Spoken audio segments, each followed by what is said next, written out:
Good morning student. Good morning madam.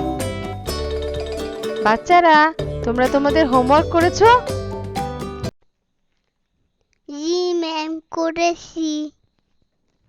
ধিঙ্কু, বলো তো jackfruit মানে কি?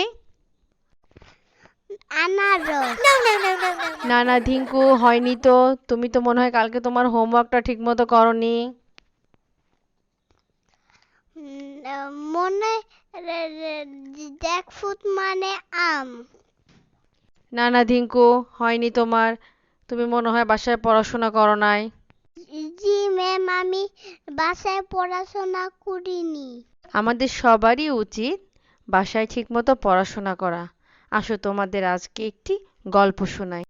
গরমের এক দুপুরে একটি কাক খুব তৃষ্ণার্ত ছিল, কিন্তু কোথাও এক ফোঁটা পানি খুঁজে পাচ্ছিল না। অবশেষে সে ক্লান্ত হয়ে একটি গাছের ডালে বসল। হঠাৎ তার নজরে গেল দূরে একটি কলসের দিকে। কাকটি ভাবল, হয়তো কলসের ভিতরে পানি থাকতে পারে। সে উড়ে গিয়ে কলসের কাছে গেল এবং দেখল যে কলসের ভিতরে খুব অল্প পরিমাণে পানি আছে, কিন্তু তার ঠোঁট পানির নাগাল পাচ্ছিল না। কাকটি হতাশ হলো না। সে হতাশ না হয়ে চারপাশ দেখতে লাগলো। সে দেখল কিছু নুড়ি পাথর কলসের পাশে পড়ে আছে। তখন তার মাথায় একটি বুদ্ধি এলো। সে একটি একটি করে নুড়ি পাথর তুলে নিয়ে কলসের ভিতরে ফেলতে শুরু করলো।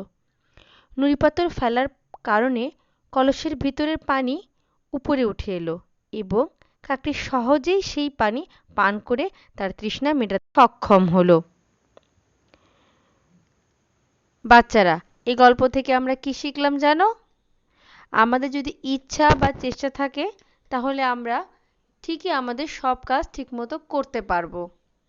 দিঙ্কু, তুমি যদি বাসায় ঠিকমতো পড়াশোনা করতে বা চেষ্টা করতে তাহলে কিন্তু তুমি ঠিকই আজকে পড়াটা করতে পারতে।